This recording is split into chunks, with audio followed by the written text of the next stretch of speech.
The subject of today's discourse is where there is Dharma, there is Ishta, and where there is Ishta, there is victory. The mutual relationship between Dharma and Ishta is inseparable. They coexist side by side. Dharma without Ishta is unthinkable, and vice versa. Ishta without Dharma is equally unimaginable. And when the relation between these two is inseparable, then Dharma and Ishta without victory is also unthinkable. Now let us see what is Dharma. Driyate Dharma ityahu sa eva param brahma. That which sustains a living being is its Dharma. The word Dharma is derived from Dri plus man suffix. What sustains a living being? Each and every object or being, irrespective of whether it is animate or inanimate, movable or immovable, has a particular characteristic, which is its special identifying mark. On the basis of this unique characteristic, one can distinguish between gold and silver, between copper and iron.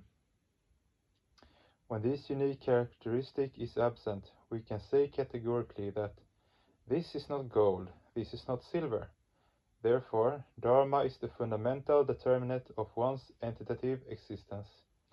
In the physical world or in the world of senses, it is possible to bring about a certain degree of progress of an entity when it is identified with its inherent characteristic. For instance, cows have a particular characteristic, whereas buffaloes have a different characteristic. Similarly, there is a marked difference between the characteristics of plants and of animals. And in the plant world also there are different species of plants with different characteristics. They all have certain common characteristics as well. For instance, all plants are static, not dynamic. Likewise, although all animals have their differences, they too have certain common characteristics. For instance, they are all dynamic. The fundamental difference between the plant and animal worlds is this, that the former are static and the latter are dynamic. However, plants differ from inanimate objects, although they are static like inanimate objects. Likewise, there are various gaseous factors which have certain common characteristics, which enable us to categorize them as gases. There are certain distinctions among them as well. For instance, oxygen, hydrogen, nitrogen all belong to the gaseous factor, but because of their fundamental characteristics, they differ from one another. Thus we find that there are different stages in the evolution of creation. First, inanimate matter evolved, then plants, then living creatures, and finally human beings. It may be said that since humans are living beings, why should they not be placed on a par with other creatures? It is because they are endowed with certain characteristics which are lacking in other creatures, just as the basic difference between plants and other animate entities is that plants are static and other living beings are dynamic. Similarly, the fundamental difference between human beings and other living beings is that humans can follow Bhagavata Dharma, while other beings cannot. Humans are aware that they have to do something extraordinary in their lives, but this awareness is lacking in other creatures. The aspects of the Bhagavata Dharma that make human beings unique are four in number. 1. Vishtara or expansion, 2. Rasa or flow, 3. Seva or service, 4. Tadstiti or ensconcement in the Supreme.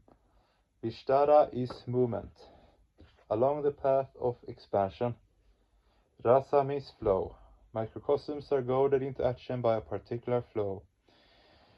This is why I once said that human existence is an ideological flow. If any entity's existence goes against its ideological flow, it harms itself. Under those circumstances, people would rather commit suicide than sacrifice their ideology.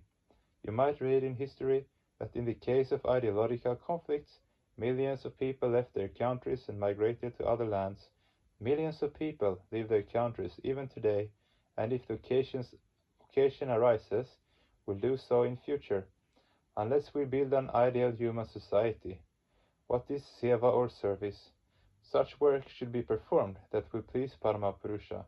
You know that service and commercial transactions are not one and the same. A commercial transaction is mutual. The guiding principle is to give something in exchange for something else. But service is unilateral. You are not accepting or demanding anything in exchange for your service. Human beings possess the spirit of service. It is part of their Bhagavata Dharma. They want to serve Paramapurusha, and they do not get a chance directly. So they serve the other children of the Lord, and thereby they please him. This is the true service to Paramapurusha.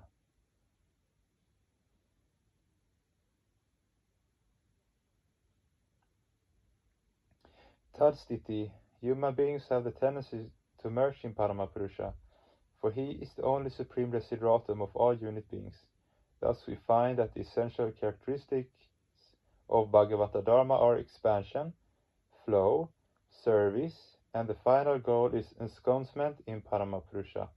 Everything has a limit, but human longing and thirst are unlimited. With limited objects, unlimited hunger cannot be satisfied. Through intense research and continuous culture, human beings have advanced a great deal. They have discovered through their newly acquired knowledge, attained by research, that they need the help of an entity which itself is infinite, because their hunger is unlimited. In the entire universe, there is only one infinite entity, and that is Paramapurusha, is called Dharma. The observance of Dharma is a must for all, whether one is educated or uneducated, white or black, tall or short. Those who do not follow the path of Dharma are truly foolish. They are the unlucky ones. Ye pashyanti yaganti yantavaha saru jivitaha ye punarnaiha yayante sheshaha yatara gardavaha. A life devoid of the pursuit of Dharma is not life for a living being. Those who, even after attaining a human body, do not perform their duties like humans, or do not follow spiritual practices, are said by the scriptures to be humans by birth only. In reality, they are like asses, born from human mothers. It has been rightly said, where there is Dharma fulfillment, there is Ishta. The word Ishta has a number of interpretations. First, Ishta means that which once is attained, brings the fulfillment of one's long-cherished desires. Secondly, Ishta means the dearest or most favorite object or entity.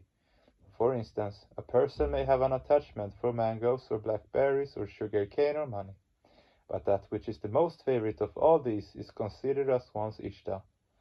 It may happen that a person has amassed vast riches, but has no relations to feed. Then he or she will not be happy.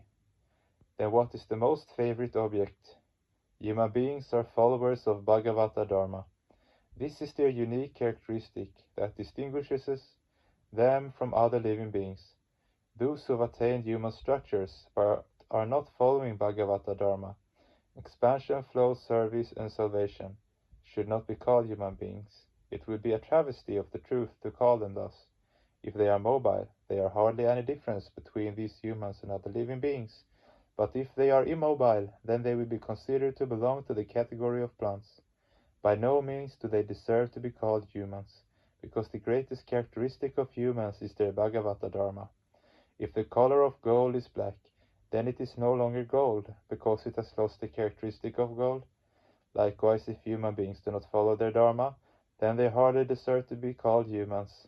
Driyate Dharma Ityahu. The word Dharma has another interpretation which is complementary to the previous one. Sukham vanshati sarvuhi tashma dharma samudbhutam tasma dharma sadakarya sarvanae prayatnataha. Everyone desires happiness. That is the innate characteristic of all living beings. Such a quality should always be cultivated carefully by each and every living entity. There is a basic difference between Eshana, longing, and Ichcha, desire. Ichcha means desire or intention, whereas Eshana or longing presupposes an active endeavor to fulfill that desire. In each and every living being, there is the innate desire for happiness, and there is an active effort to fulfill that desire as well. In their search for happiness, human beings discover that the entire property of this universe will never be able to satisfy their psychic hunger. With unsatiated hearts, they kept on repeating, "My hunger is not yet satisfied, my thirst is yet unquenched." Thus, in the process of this constant search for happiness, one finally attains that entity who is the most beloved of all, and that entity is one's Ishta. With the acquisition of money, people still feel that they have nothing. In spite of possessing a huge amount of money, they often beat their chest in despair. So it is not money they seek. What they truly desire is peace, not happiness. But it is only rarely that people attain peace in life. Ishta means Paramapurusha. But why is he called Ishta? The answer is that by attaining Paramapurusha, one no longer has any unsatiated hunger or unquenched thirst. He is so vast that the entire human mind can never fully grasp him. And if there is no emptiness in the mind, how can anyone feel hunger or thirst? So there are two meanings for the word Ishta. First, the one whose realization fills the mind, thus removing all psychic dissatisfactions. And secondly, the most beloved of all entities. When the mind attains its most coveted object, it becomes filled, and thus in the last analysis, both the above-mentioned meanings are virtually one and the same. I once told you that if Paramapurusha ever comes to you and asks you, "What do you want?" I will give you whatever you want. You should answer, "Oh Lord, you can befool others, but not me. Besides you, whatever there is in this universe is all finite and limited. These entities will never be able to till or satisfy my mind. So what shall I do with them? Thus I do not ask anything of you except you yourself. If Paramapurusha wants to give you something, you should say, "Oh, Lord, many thanks, but I want nothing from you. If you really want to give me something, give yourself to me. I do not want to fill my mind with mundane objects." Thus Paramapurusha alone is the Ishta. And where there is Dharma, there is Ishta. And where there is Ishta, there is Dharma. So Dharma and Ishta can never remain separate. Water and fish cannot exist separately. If fish are forced separated from water, they will die. Likewise, Ishta also cannot be separated from Dharma, and thus no one can proclaim that such and such Dharma is atheistic, because it does not accept the existence of the Supreme Entity. If one accepts Dharma, it means that one has accepted Ishta. If one accepts Ishta, it means that one has accepted Dharma. Some people hypocritically assert that Mr. So-and-so does not believe in Dharma. This is only an external show. Internally he accepts Dharma, and thus he accepts Ishta also. It is sheer duplicity to speak thus, which is unbecoming and degrading for human beings. Falsehood is the nominal cause of all phenomenal crimes. Those who lie are hypocrites and cheats. All crimes and sin are embedded in falsehood. If a thief stopped telling lies, then will any theft be possible? No, certainly not. According to the wise people, a thief must be free from two defects. But I want to add one more. 1. A thief should not stay awake during the day. A thief should sleep during the day and stay awake at night. 2. A thief must not speak the truth. Suppose the thief is caught red-handed with straight away, and the police ask, "Have you committed this theft?" If he is truthful, he will straight away admit his crimes. So you see, to speak the truth is a grave defect in a thief, and the third defect is that a thief should never cough, because if he does, the inmates of the house from which he is stealing will wake up and he will be caught. Where there is Dharma, there is Ishta. The two are inseparably connected. And thus, those who follow Dharma are sure to follow Ishta also. Dharma cannot exist where there is no love for God. There are some people who say, "We do practice yoga, but we are atheists. This is impossible." Those who speak thus are not true yogis. Where there is Dharma, there is bound to be Ishta, and Ishta means Paramapurusha. He is the soul of all souls, the greater I of all microcosms. In each and every human being, two eyes are hidden, the smaller eye and the greater eye. The small I is the various microcosms such as Ram, Sham, Tom, Dick, Harry, etc. But for all, the greater I is one, Paramapurusha. All the conflicts and struggles among the microcosms are all centered around their small eyes. Where there is Ishta, there is victory. Human beings are very frail and weak. They gather their vital energy from food, drink, and air. With that vital energy, they keep on working in the external world. The little brains which they have received due to the grace of Paramapurusha are the physical base of the human intellect and power of contemplation, and with these they perform all their activities. But the power of their tiny brains is extremely limited. and their capacity of contemplation is also limited. The two functions of the mind, thinking and memory, are also very limited, because they depend on these limited human brains. Now, if these weak human beings can establish a relationship with Paramapurusha, Sam yoga ityuktaha jivatma paramatmanaha, then they remain no longer weak. Take the case of a lake. If it is connected with an ocean, then it is no longer a lake. It becomes part of the ocean, and all the qualities of the ocean also accrue to it. Its water will become as salty as sea water, and even the surging waves of the ocean will also crash on its shores. Then can we still call it a mere lake? Certainly not. In the same way, human beings are no doubt very ordinary and weak creatures, but if they connect themselves with Paramapurusha, then they no longer remain helpless, they become one with him. If they constantly ideate on him, if they always sing his glories and become engrossed in his ideation, then they no longer remain ordinary mortals. Then they will achieve success in whatever task they undertake. But that success, that victory, does not belong to them. It belongs to Dharma, to Ishta. If the most powerful emperor of the sea-girt earth dares to fight against Dharma, even a handful of gold in his hands will turn to a handful of dust, and he will meet with miserable defeat. This is the inexorable law of Dharma. Thus I have said, where there is Dharma, there is Ishta, and where there is Ishta, there is victory. You should always bear in mind that victory does not mean the victory of weak human beings.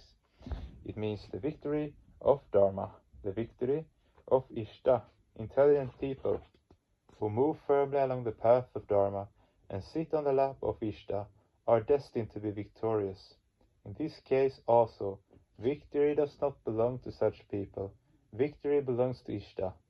You are all intelligent boys and girls. You should fully understand this truth, and remember that whatever the scriptures you might have read, the most important thing is Sharanagati. Take shelter in the Lord, just as the little child seeks safe shelter on the mother's lap. Similarly, each and every microcosm, each and every devotee finds a safe haven on the lap of Paramapurusha, and thus they are crowned with victory. This is the supreme truth. May you all be blessed. 4th July 1979, DMC, Purnia.